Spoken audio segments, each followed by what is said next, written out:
He is such a Virgo.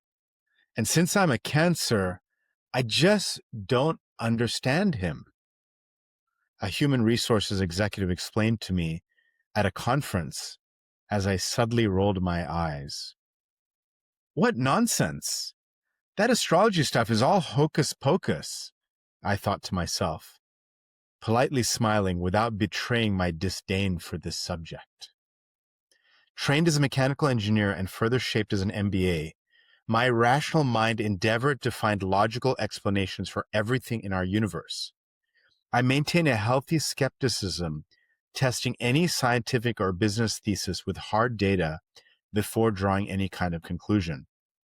My own business success in the field of product management was predicated on this data-driven approach to understanding consumer needs and market trends. To me, newspaper horoscopes, magazine astrology, and pop culture tarot were all in the realm of make-believe. Though I had been a practitioner of yoga and meditation for over 20 years, I saw yoga as having a solid scientific and logical basis, as a sophisticated mind-body health regimen, as has been validated in recent times.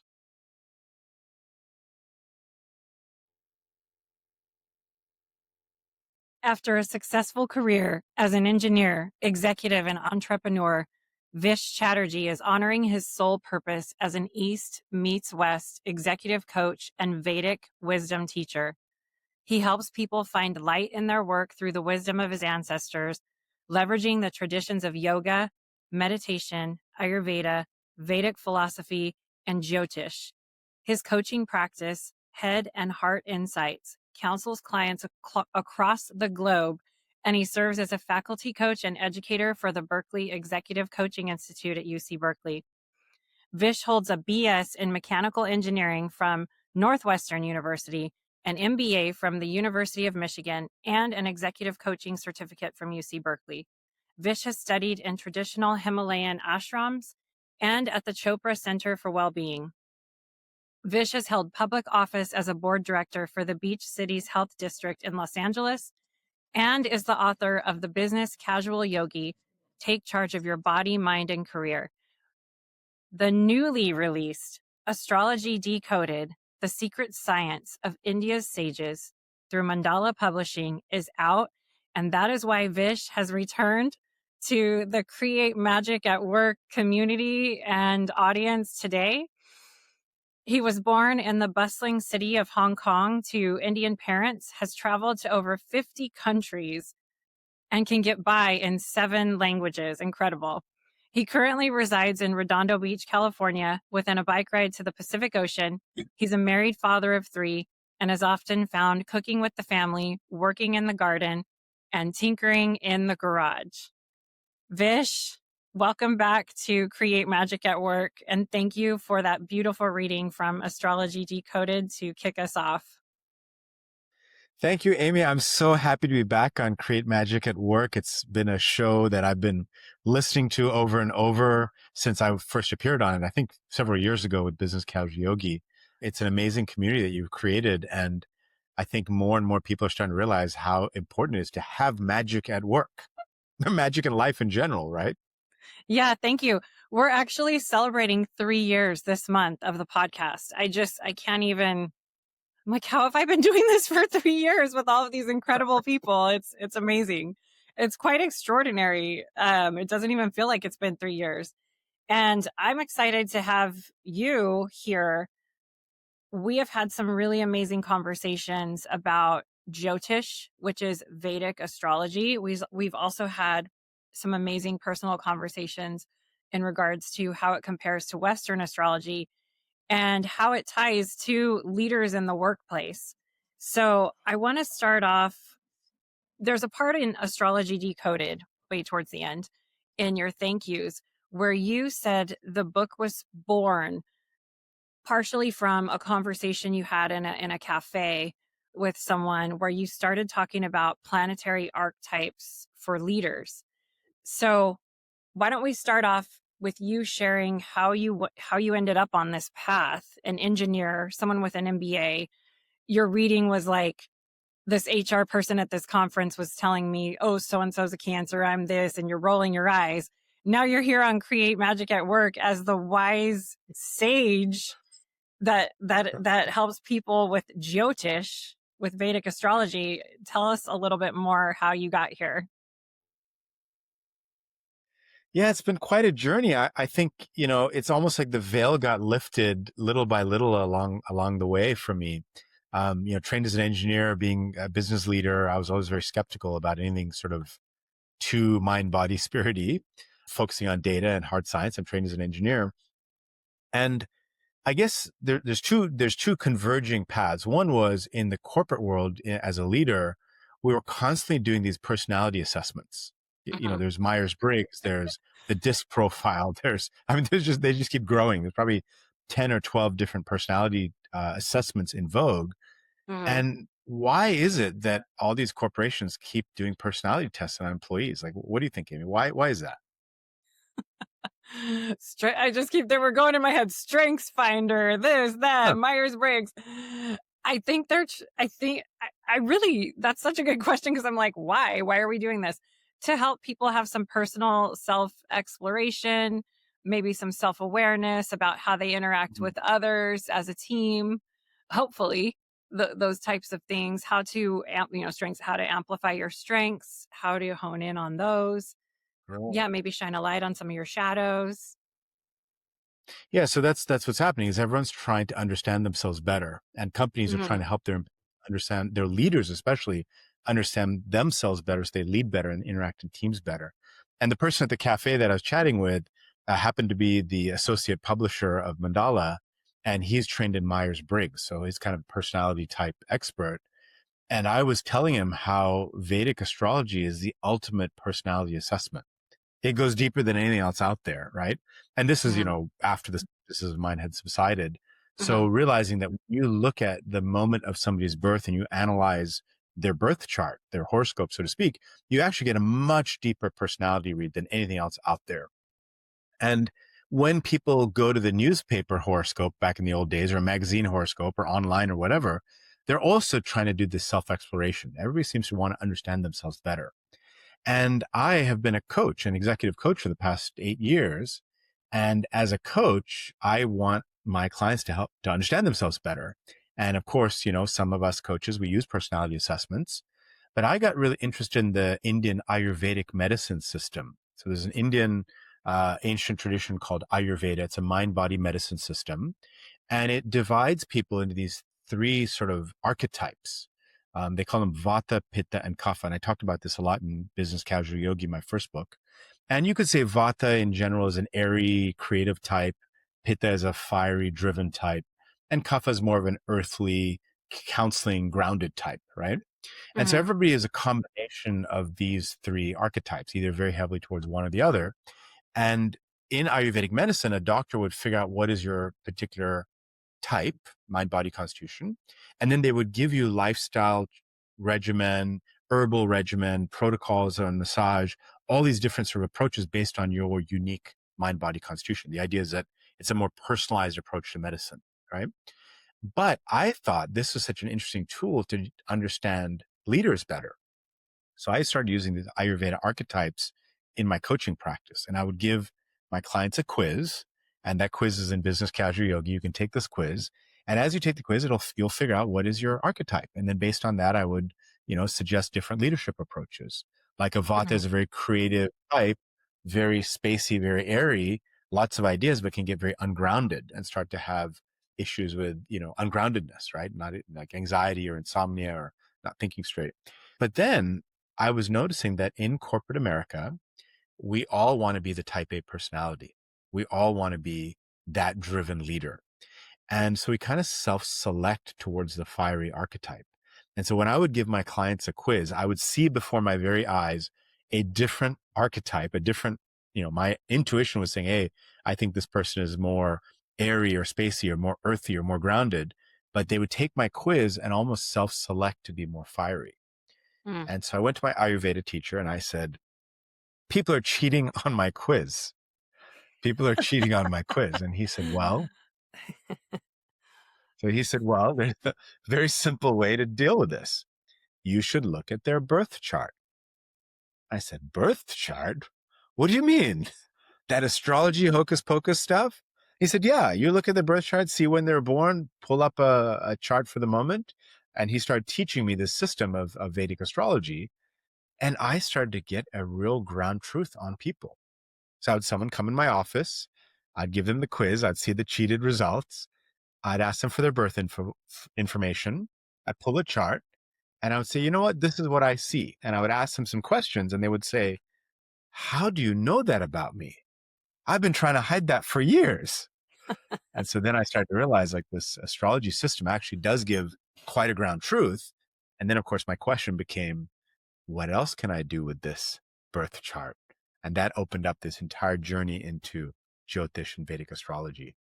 I love in your new book, Astrology Decoded, I wasn't familiar with, I was a little bit familiar with Vedic astrology, but I didn't learn so much about it until, of course, you and I started collaborating on different things. And I love the definition of Jyotish, the study of the light of our consciousness. I just think that is so beautiful. And I think you're speaking, I'm like, gosh, this is so cool that we're studying the light of our consciousness, and what a release for people to not feel like they have to hide who they are in these corporate systems, and they can actually be seen for what their unique makeup is in this world. I think that's a really beautiful thing. Tell us, in the past episode when we talked about compassionate leadership, you shared a little bit about the difference between Western astrology and Vedic astrology. I have found that, at least in my algorithms, Western astrology is extremely popular, and more people than I've ever encountered know their sun sign, their moon sign, their ascendant. They're reading all of these things. Oh, well, they're studying all of these different things.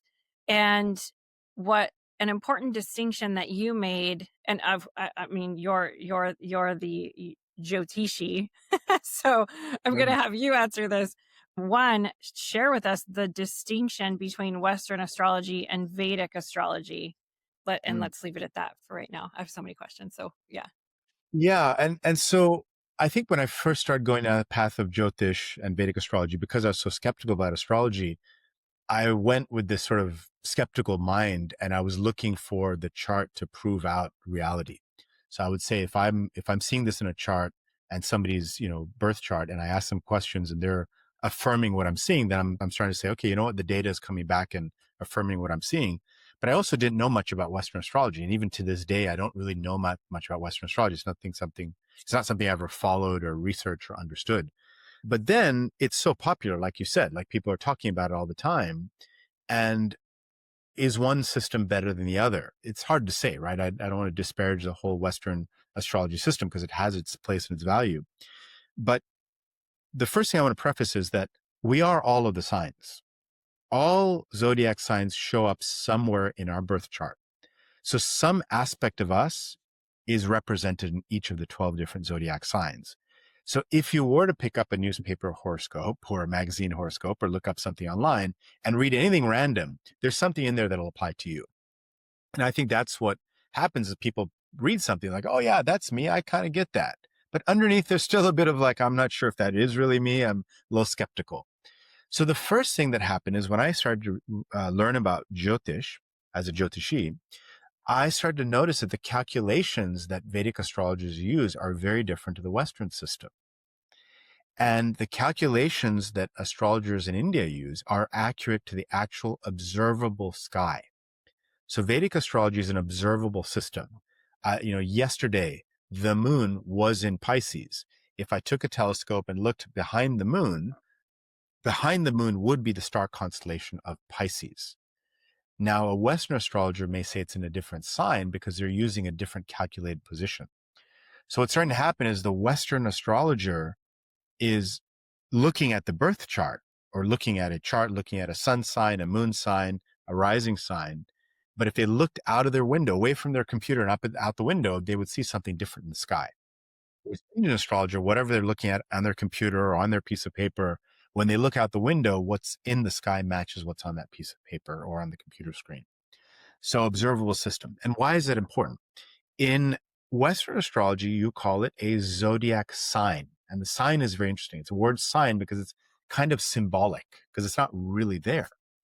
In Vedic astrology, we call it a Rashi. And Rashi means a heap of energy. So we don't look at it as a sign, we look at it as a constellation of stars that emits a particular energy. And so we need to know exactly where that energy is and how it's influencing us in order to understand the energetic influence on us. And, in Western astrology, you use your sun sign. Like, where was the sun when you were born? And that's the same for everybody in this 30-day period and everybody anywhere on earth. In Vedic astrology, we zoom in on the rising sign, which means at the exact moment you were born, at that time of birth, that date of birth, and that location on earth. If you were to look to the eastern horizon, what star constellation, what energy was influencing you at the moment you took your first breath? And that has a profound effect on your being. So it's an observable system that's connected to energy, real energy in specific locations relative to your birth. So it becomes a much deeper system. You could almost say that Western astrology is like kind of a photograph of your current state, whereas Vedic astrology is like an X-ray vision into your soul. Yeah. On that note, I have had a Vedic reading from you just to share with everyone listening, and it did feel very deep. One of the things that I remember from that is a way that you as my Jyotishi, am I saying that right? My Yeah, Jyotishi, perfect, the Amy. way that Yeah, you perfect. can help challenges in our lives or help with karmic debt. And I'm wondering how that ties to leaders and teams in the workplace. How does a leader that is a results driven executive, how does someone like that blend something like this system in to help them benefit from it, live a more fulfilled life, have greater inner peace, all of those things? I mean, that's the thing, right? So you're a leader, you're an executive, you are taking personality assessment to understand yourself better. You're trying to understand sort of things that don't add up in your own mind. And so you're sort of grasping, trying to find a way to understand yourself better. You hear the word astrology and you think, okay, that's woo-woo, that doesn't really work. Now, when you use a system like Vedic astrology, you're using good data, right? So as an executive, as a leader, you want good data behind everything you do. And that's why these personality assessments keep changing, because new research keeps coming out saying, oh, well, this one's better. And oh, this one's better.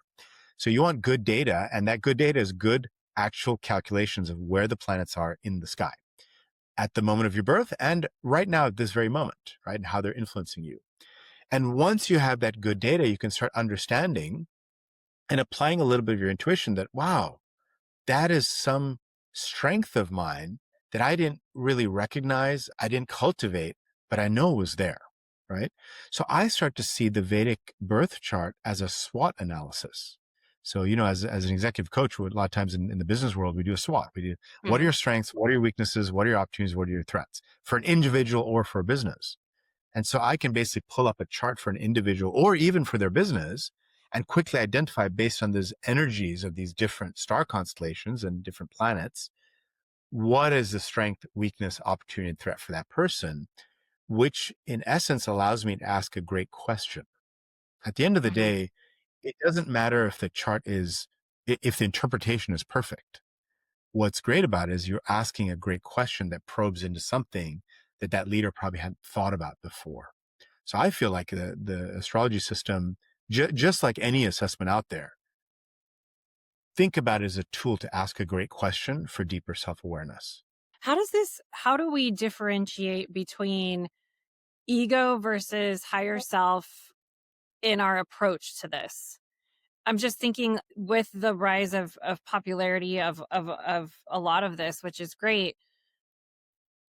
How do I say this? I feel like I'm seeing some approaches to tapping into this coming from a bit of an egoic state. I mean, myself included. Like, I want to know what this is for me. I want to, oh, I'm so this or I'm so that. Well, I did this because, my my Mars is in Aries, so I'm fiery. So that's my excuse that I popped off on you. I'm just like making stuff up right now. Mm. So how do we use all of these amazing tools in the right way where we're approaching this from higher self? And thoughts on that? That is a question coming from somebody who is deeply trained in spiritual intelligence. And that's why you're able to ask that question. It's a brilliant question, Amy. The ego and the higher self, right? So in the yoga system, this is where yoga philosophy is very powerful. We recognize that there's a deeper soul within, a higher self, so to speak, and then an ego that is often not aligned with the soul. But the ego is a reflection of the soul. So the ego is a reflection of the soul, but oftentimes it's very disconnected from the higher self. And the ego is so much in charge that we've almost forgotten our deeper nature or our higher self. And so when you do practices like the yoga system or meditative practices or spiritual practices, or you start going deep into spiritual intelligence and those tools, you start to reconnect the ego to be more aligned with the higher self. And what a Vedic chart does is it explains to you the makeup and the nature of that higher self. So you kind of know what is the roadmap or the ground truth of the higher self. And then you can assess how far has your ego drifted from that. What's interesting about Western astrology, the calculations they use are seasonal based. So the horoscope or the birth chart, the chart that is cast changes every year. And that point shifts over time. So the Vedic people picked a point in space that never ever moves. It just is constant throughout eternity. The Western astrology system had the same point about 2000 years ago, which when I believe maybe that system started, but then it drifts 1 degree of space every 72 years. And so now it's drifted about 24 degrees of space, almost a whole sign over. And that drift, you could argue, is incorrect math to the sky, but also that drift gives you a snapshot of where you are right now, seasonally speaking. So you could call Western astrology a seasonal system that changes by the season, but it also then gives you a snapshot of your ego, where it is this season and right now. And so I Hmm. kind of see Western astrology as a tool to understand where your ego is at this moment, but it doesn't give you that clue to what is the ego trying to align to. And Vedic astrology gives you that deeper sort of soul level alignment. And Hmm. so then you know, okay, here's what I need to work towards. So they're both useful in that way, right? A Western astrology can say, okay, here's what I see in your ego. And you're like, wow, that's me, right? Uh-huh. Sometimes I'll read some chart, and if somebody's very ego driven and very misaligned, they'll say, that's not me at all. And then a year or two later, they said, hey, I've been doing all these practices. Now I'm starting to see I was way off. I was way off my Mm. true self.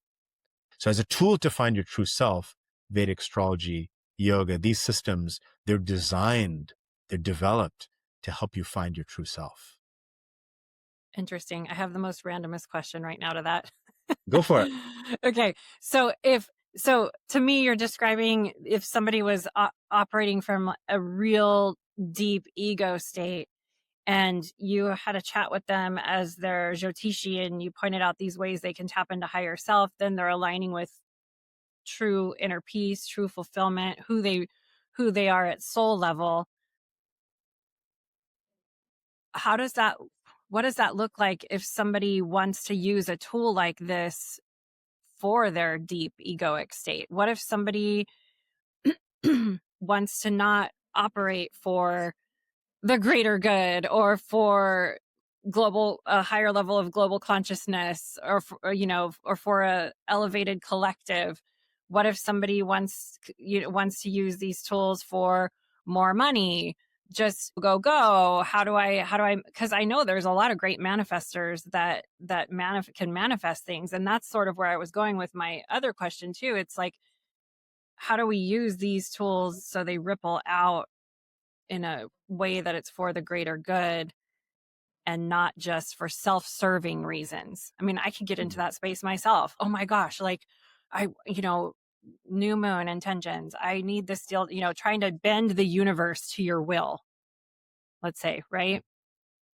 Yeah, I mean, it builds off your question around karma, which I didn't fully understand Oh, I because I love didn't that. fully explain the karma question because there's so much of it to understand, right? So there's a few pieces of your question. One is, are people ready for the truth? Right. And I wrote about this in Astrology Decoded. And I think the opening chapter, I talked about a yogi friend of mine who is deep in the yoga tradition, practices yoga, is understanding yoga philosophy, but then follows Western astrology. And I was confused. I was like, why would you do a system of yoga that is to try to find your true self, but then use a system of astrology that takes you away from your true self? And she, very intelligently said, well, I'm not ready for the truth just yet.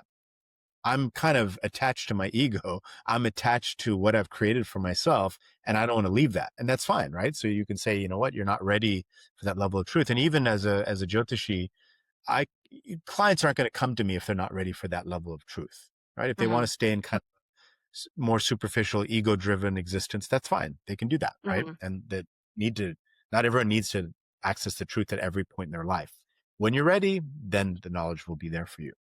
But then it is a powerful tool. And what Vedic astrology is ultimately, I look at it as a karmic management tool, right? We're a sum product of every action, everything, every choice we've ever made in this lifetime and other lifetimes, if you believe that paradigm. And so things happen based on debts that have to be paid off. And so the Vedic system looks at life as this really powerful accounting system, right? In the Judeo-Christian system, there's this idea of judgment. Did you do good? Did you do bad? There's judgment placed on everything. The Vedic system, there's no judgment. It's just a balance sheet.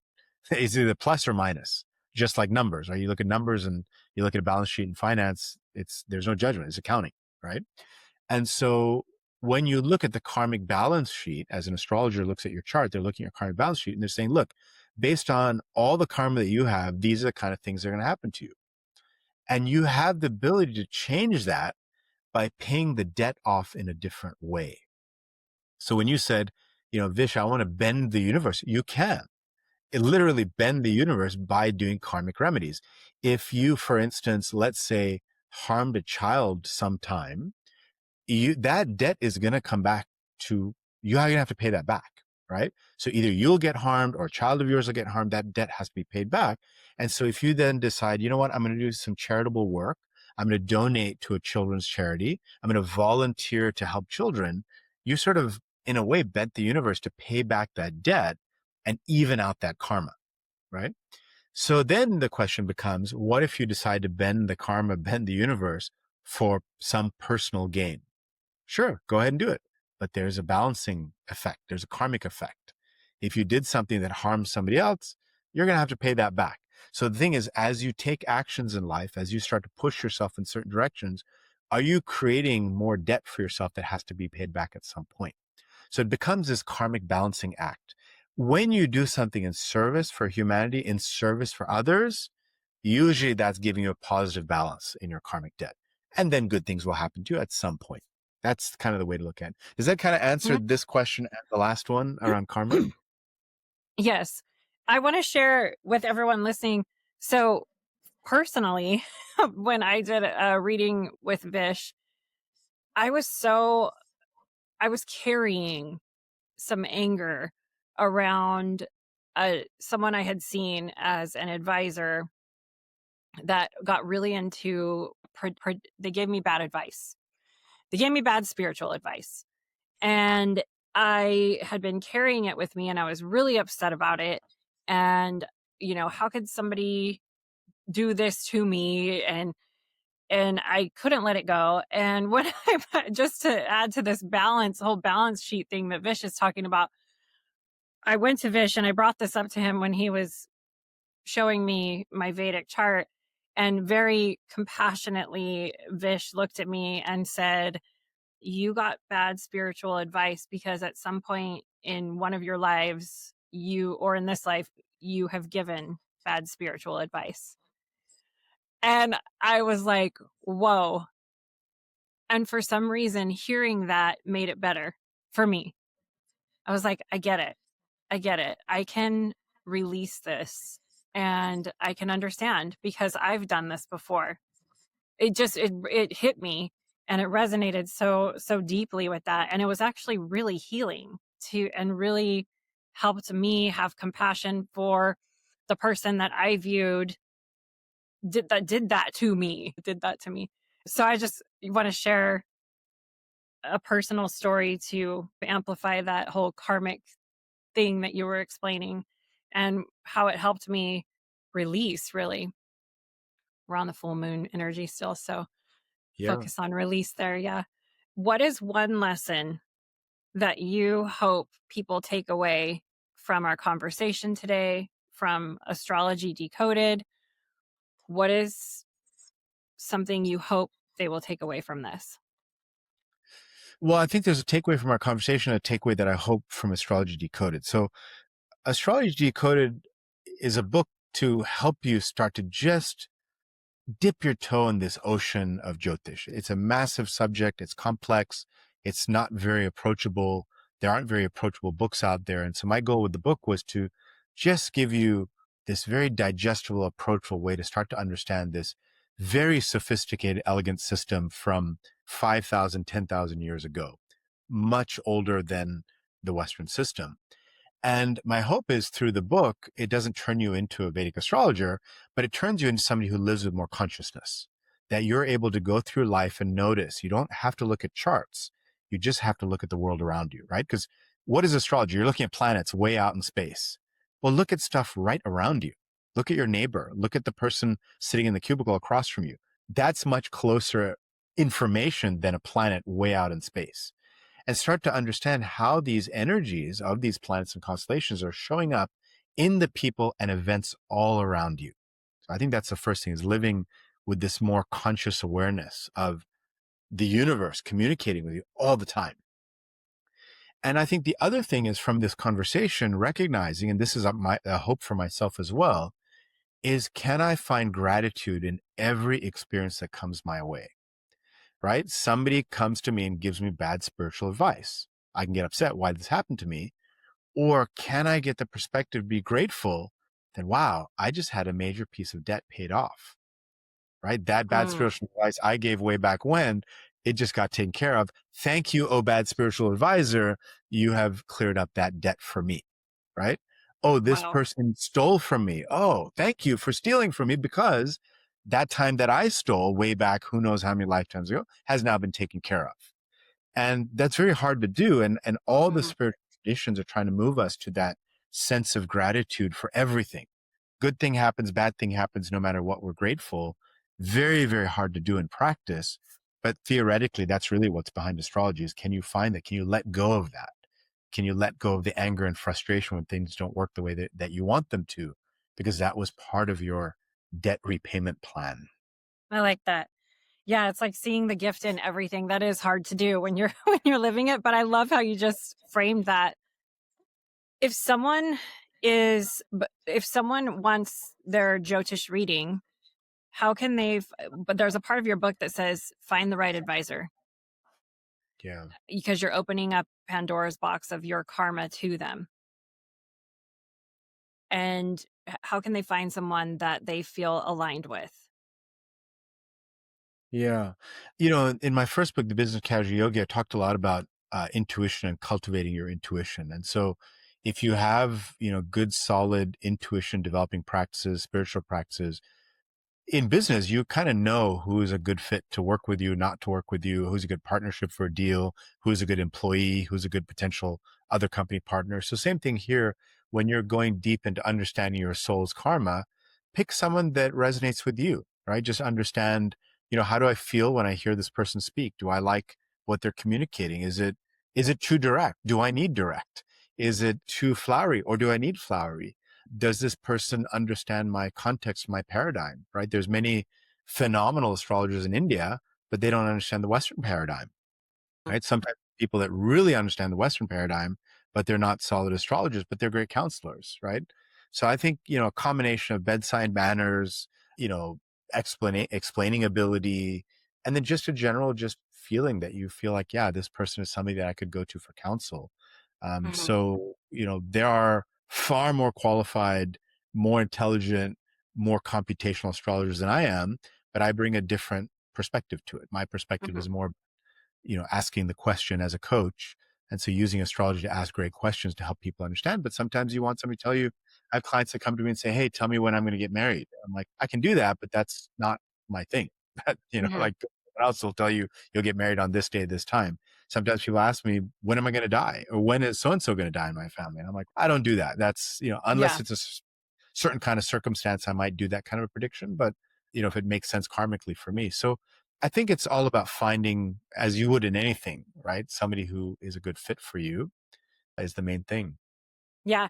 That was my part B of this, is how do we approach predictive abilities of others when we're seeking predictions, or when we're with somebody that is claiming to have a really strong predictive ability. How What is your advice for how we should be or discern in those moments? Should we even be seeking predictive things from Yeah. others? I mean, I feel like that Yeah. can get dangerous, you know? It can. It can. Yeah. Um, some predictions are great. I want to build a new house and I'm going to lay the foundation, but the weather forecast is rain for the next week. And if I try to ignore the forecast of rain, I might run into a lot of problems when I start doing the cement work, right? So better delay a week, right? So in that case, that prediction and that forecast is helpful. So knowing the karmic weather patterns is quite helpful, Mm, quite I useful. like that. But if somebody makes a specific prediction, says this will happen this time, it can become a self-fulfilling prophecy. Like, in your spiritual intelligence work, your higher self is very powerful. So some astrologer that you feel is knows everything, looking at their crystal ball, tells you something, your higher self starts to activate and make that thing happen when it may not have needed to happen. So Hmm. I approach predictions with a lot of caution because it can become a self-fulfilling prophecy. But sometimes when you look at a chart, these are the different techniques. You rotate it, you flip it, you make the moon the ascendant, you make the sun the ascendant, you try these other charts, you look every which way, it keeps saying the same thing. That's going to happen for the person. So then you have to Mm, just decide, what is the best way to deliver that and in a helpful, meaningful way. But even you as a client have to think, how can I use this in a helpful way for myself? What can I do with this information, right? Somebody's in a terrible relationship, they're miserable, and they don't think there's any hope of it ever being any other relationship, right? And so there's a little bit of a mindset challenge there. But then you see the chart shows very clearly you're going to meet someone in this period of time. So you better get out of the relationship so you're available when that, beautiful weather forecast of Venetian energy comes your way. That's helpful because then the person says, you know what, I got to get out of this. And sure enough, when the time comes, they do meet someone and they're shocked, right? And that's when I get the email saying, I can't believe it. Somebody did come into my life. Okay. That was a helpful prediction, right? yeah. So, yeah. So I think Interesting. approach predictions with caution, I would Yep. say. I love that. I love the everything you just shared. And I think one of the what I've learned with all of my journey is when someone you're working with is deeply attached to the outcomes of their own predictions. If you're working with a coach or an advisor of some sort and they are deeply attached to what their predictions are, I think that's time to discern, like, this is a little much. Like, this person's too attached to the outcomes for your life of their own predictions.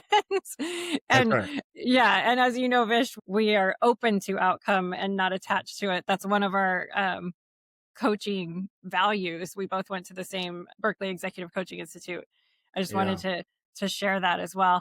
I normally pull a journal prompt card at the end of every episode.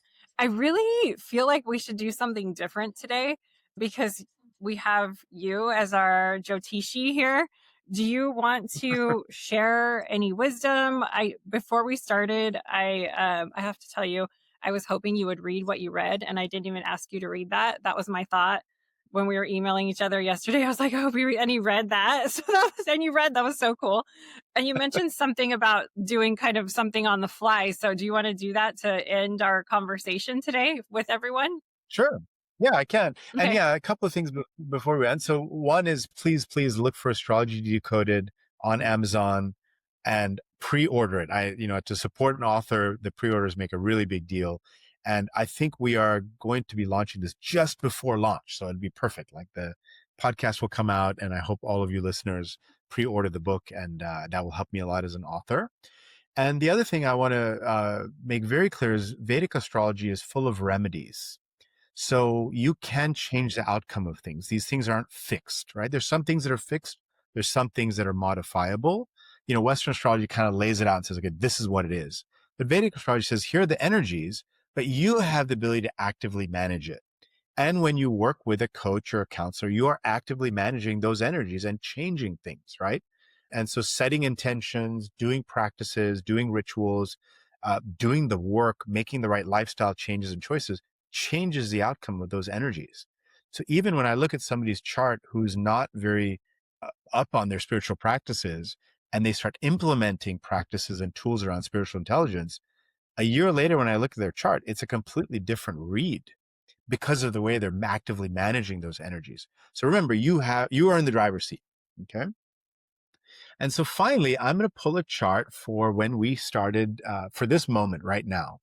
And so this is a technique that astrologers use, that they literally pull a chart of the heavens at this very moment. And where I am sitting right now, it is Venus is in the eastern horizon. So if I were to look east, I would see the planet Venus rising, and is rising in its own sign of Libra. So that means the constellation of Libra is rising. The constellation of Libra is actually ruled by Venus, and Venus is in it, very strong position. And so that is very good for all of us listening. One thing I observed is, to corroborate, Venus's color is pink, and Amy is wearing a pink blouse. Yes. So that's, the information, right? Okay, pink is there, Venus is there, Venus is communicating.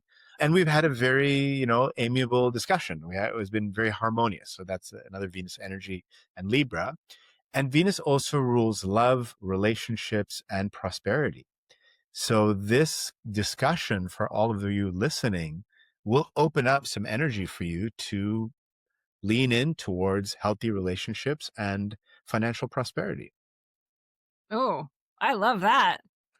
Well, I'm glad we had this conversation today. And thank you for sharing all of that. Yeah, actually, the sun is rising behind me from the east in our video here in real life here, not just in the video.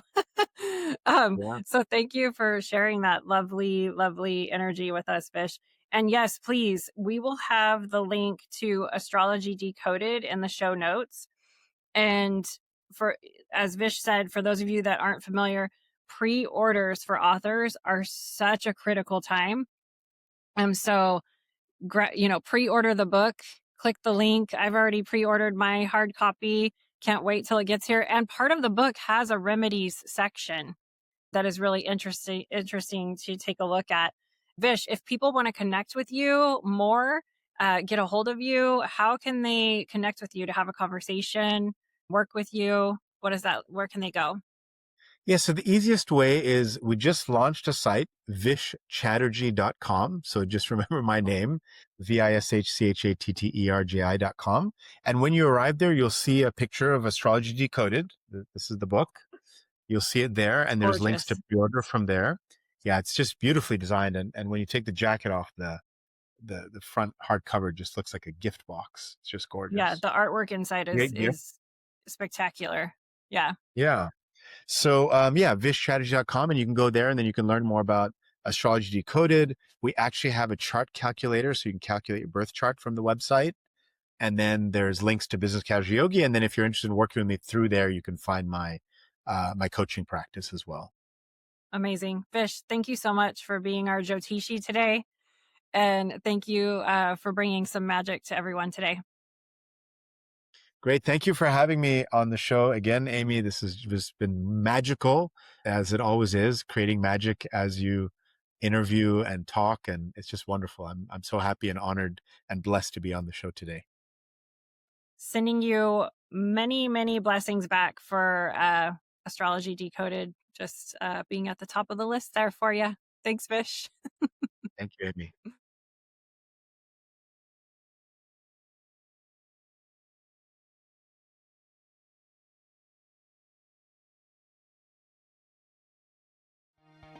If this conversation resonated with you, or if someone came to mind while you were listening, share the episode with them. Help others who are looking for these types of conversations find us.